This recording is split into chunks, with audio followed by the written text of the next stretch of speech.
कर्म से जरूर डरना। कर्म का फल सबको भुगतना पड़ेगा। ये कर्म ने भगवान राम जी को भी नहीं छोड़ा। भगवान राम जी ने छिप करके बाली को बाण मारा, तो उसी बाली ने छिप करके भगवान कन्हैया को बाण मारा। मारा कि नहीं मारा? बोलो मारा। सीता जी ने एक चिड़िया को कैद में रखा था, तो सीता जी को भी कैद में रहना पड़ा। याद रखना, कर्म से डरना। शिव पुराण से नहीं डरते हो मत डरो, भगवान से नहीं डरते हो मत डरो, गुरु से नहीं डरते हो मत डरो, किसी चीज से नहीं डरते हो मत डरो, पर कर्म से डरना। कर्म किसी को छोड़ता नहीं। और देखो कर्म कितना प्रधान होता है। मैं आपको एक कथा सुनाता हूं, बड़े ध्यान से सुनना। एक राज्य में एक राजा था, बड़े ध्यान से सुनना। और उस राजा का एक ही बेटा, एक ही राजकुमार। आज उस राजा ने अपने बेटे का ब्याह करा दिया। घर में बहू आ गई। एक दिन राजा बैठा हुआ था और राजा के मन में विचार आया कि देखो, मेरा इतना बड़ा महल है पर इसमें कोई मंदिर नहीं है, तो मैं एक शंकर जी का मंदिर बना देता हूं। तो उस राजा ने क्या किया, अपने उसी महल के बीचों बीच शंकर जी का मंदिर बना दिया। और शंकर जी का मंदिर बना दिया और उसमें एक पंडित जी को नियुक्त कर दिया। वो ब्राह्मण शंकर की सेवा करने लगे, महादेव की सेवा करने लगे। अब एक दिन बड़ी विचित्र घटना हो गई महाराज। एक दिन वो राजा का बेटा राजकुमार सोया हुआ था, और तभी वो राजकुमार की जो पत्नी थी वो वहीं उसके बाजू में बैठी है। और तभी उसने देखा कि देखो, वही राजा के बेटे राजकुमार की तलवार रखी है म्यान में। तो उसकी पत्नी ने सोचा, देखो ये म्यान कितनी सुंदर है, और म्यान इतनी सुंदर है तो इसके अंदर की तलवार कितनी सुंदर होगी।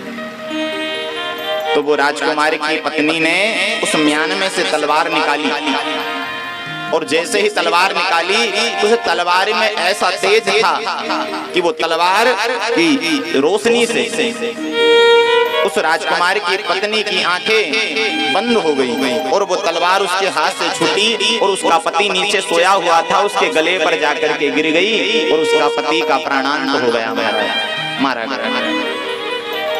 पति मारा गया। पत्नी ने सोचा ये राजकुमार का एक ही बेटा है और ये मारा गया, और यदि राजा को पता चल जाएगा कि मैंने मारा है तो मुझे सूली पर चढ़ा देंगे, फांसी पर चढ़ा देंगे। क्या करूं? तो इसने एक मंत्रणा करी, ये काम करती हूं, मैं अपने पति के शव को खींच करके मंदिर के पीछे ले जाकर के पटक देती हूं। सुबह जब ब्राह्मण आएगा तो उसका नाम हो जाएगा कि मेरे पति को ब्राह्मण ने मारा।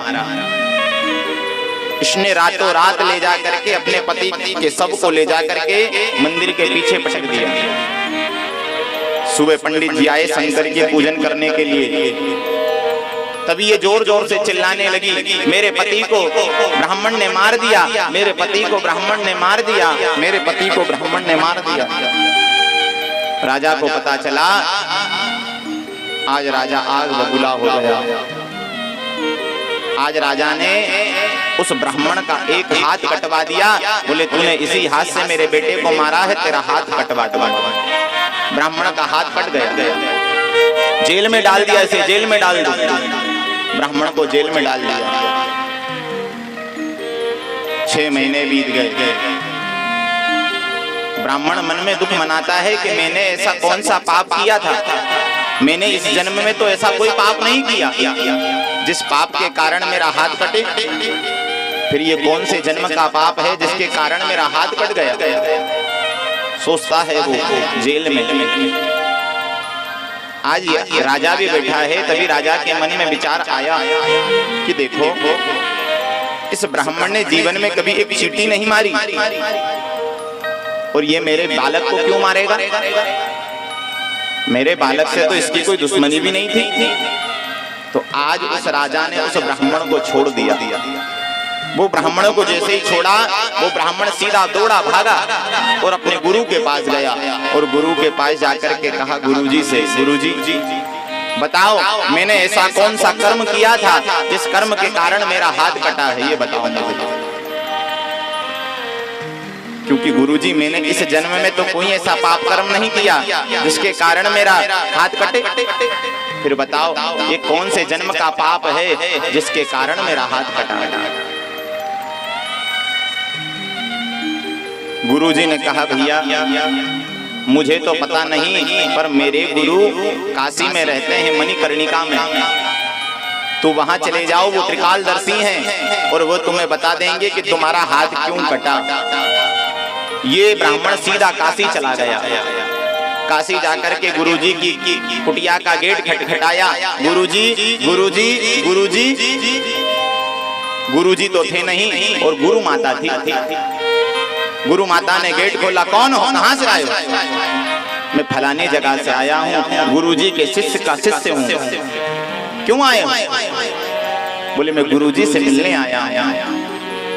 गुरु माता जोर से चिल्ला करके बोली, तेरा गुरु कहीं मरता होगा, कहीं गया होगा और तू यहाँ आ गया, निकल यहाँ से। गुरुजी को 1000 गालियां दी पत्नी ने। कितनी? 1000 गालियां। और इसको भी वहां से भगा दिया। ये दिन भर इधर उधर घूमता रहा। शाम को फिर आया, फिर आकर के गुरुजी की कुटिया का गेट खटखटाया। गुरुजी गुरुजी गुरुजी। अब की बार गुरुजी आ गए हैं कुटिया में। गुरुजी ने गेट खोला, पूछा कौन हो? इसने कहा मैं फलाने राज्य से आया हूँ, फलाने राज्य से मैं आया हूँ। किसने पहुंचाया? आपके शिष्य ने पहुंचाया, उसका शिष्य हूं मैं। अच्छा क्यों आए हो? बोले गुरुजी मैं पूछने आया हूं कि मेरा हाथ क्यों कटा। पर गुरुजी आप मेरे हाथ के बारे में तो बाद में बताना कि मेरा हाथ क्यों कटा, पहले आप बताओ कि आपको ऐसी पत्नी क्यों मिली है। पहले आप बताओ। क्या पूछा? आप मेरे हाथ के बारे में बाद में बताना कि मेरा हाथ क्यों कटा। पहले आप ये बताओ कि आपको ऐसी पत्नी क्यों मिली। गुरुजी ने सुना तो हंस पड़े। गुरुजी कहने लगे जीवन में पहला आदमी ऐसा मिला है जिसने मेरे बारे में पूछा है कि मेरे को ऐसी पत्नी क्यों मिली। और चल तूने पूछा है तो मैं सुनाता हूँ तुझे। देख पूर्व जन्म में एक कौआ था। क्या था? कौआ। और मेरी पत्नी थी गधी। क्या थी? गधी। इसका मालिक इसकी पीठ पर बोझा ढोया करता था। तो बोझा ढोते ढोते इस गधी की पीठ पर एक घाव बन गया। और मैं कौआ था तो मैं आता था और इसके घाव को खुरेदता था। और मैं इसके घाव को खुरेदता था तो ये उछलती थी, कूदती थी, तो मुझे बड़ा मजा आता था, बड़ा आनंद आता था। एक दिन ये गधी का घाव में खुरेद रहा था। ये भागी अपने प्राण बचाने के लिए और जाकर के गंगा में कूद गई। तो मैं भी इसके पीछे गंगा में कूद गया और हम दोनों मर गए। अब अगले जन्म में ये गधी और मैं कौआ। अब इस जन्म में वो गधी मेरी पत्नी बन गई है और मैं उसका पति बन गया। अगले जन्म में मैं अपनी चोंच से इसके घावों को खुरेदता था, अब ये मेरी पत्नी बन करके आ गई है और ये दिन रात अपने मुंह से मेरे घावों को खुरेद रही है, गालियां देती है। अंतर बस इतना है। याद रखना कर्म किसी को नहीं छोड़ता। कर्म जो कर रहे हैं वो तो भैया भुगतना पड़ेगा। अच्छा गुरुजी आपने आपका कर्म तो बताया, अब आप मेरा कर्म बताओ कि मेरा हाथ क्यों कटा। गुरुजी कहते हैं तुम पूर्व जन्म में एक ब्राह्मण थे और तुमने संकल्प किया था कि मैं झूठ नहीं बोलूंगा। एक दिन घटना हो गई, एक कसाई एक गाय को लेकर के ले जा रहा था गला काटने के लिए और वो गाय उस कसाई के हाथ से छूट गई। और जैसे ही वो गाय छूटी है उस कसाई के हाथ से, उस कसाई ने आकर के तुमसे पूछा कि तुमने गाय देखी है। अब तुमने बोला तो नहीं पर हाथ का इशारा कर दिया कि गाय इधर गई है। उस कसाई ने गाय को लेकर के आया और गाय का गला काट दिया। वही गाय दूसरे जन्म में राजकुमारी की पत्नी बनी और वही कसाई राजा का बेटा बना। पहले जन्म में उस कसाई ने गाय का गला काट दिया था और इस जन्म में उस राजकुमार भाई गाय ने, उसी गाय ने राजकुमार की पत्नी बनी और उसने राजकुमार का गला काट दिया। अच्छा गुरुजी, तो मेरा हाथ क्यों कटा? बोले तेरा हाथ इसलिए कटा है कि तूने हाथ से इशारा किया था कि गाय इधर गई है, इसलिए तेरा हाथ भी कट गया।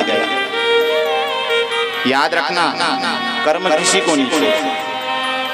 शिव महापुराण कहती है भगवान से नहीं डरते हो तो मत डरो, गुरु से नहीं डरते हो तो मत डरो, शास्त्र से नहीं डरते हो तो मत डरो, पुराण से नहीं डरते हो तो मत डरो, महादेव से नहीं डरते हो तो मत डरो, पर कर्म से डरना। हम सोचते हैं कि हमें कोई देख नहीं रहा है। आदमी गलत कर्म करता है तो सोचता है मुझे कौन देख रहा है। अरे भैया, सीसीटीवी कैमरे लगे हुए हैं, हम पर नजर है, हम क्या कर रहे हैं क्या नहीं कर रहे हैं सब रिकॉर्ड हो रहा है। और जिस दिन हम पहुंचेंगे ना वहां, तो हमारी पूरी फाइल खोल दी जाएगी, पूरी फाइल। हम जो जो कर रहे हैं वो सब रिकॉर्ड हो रहा है।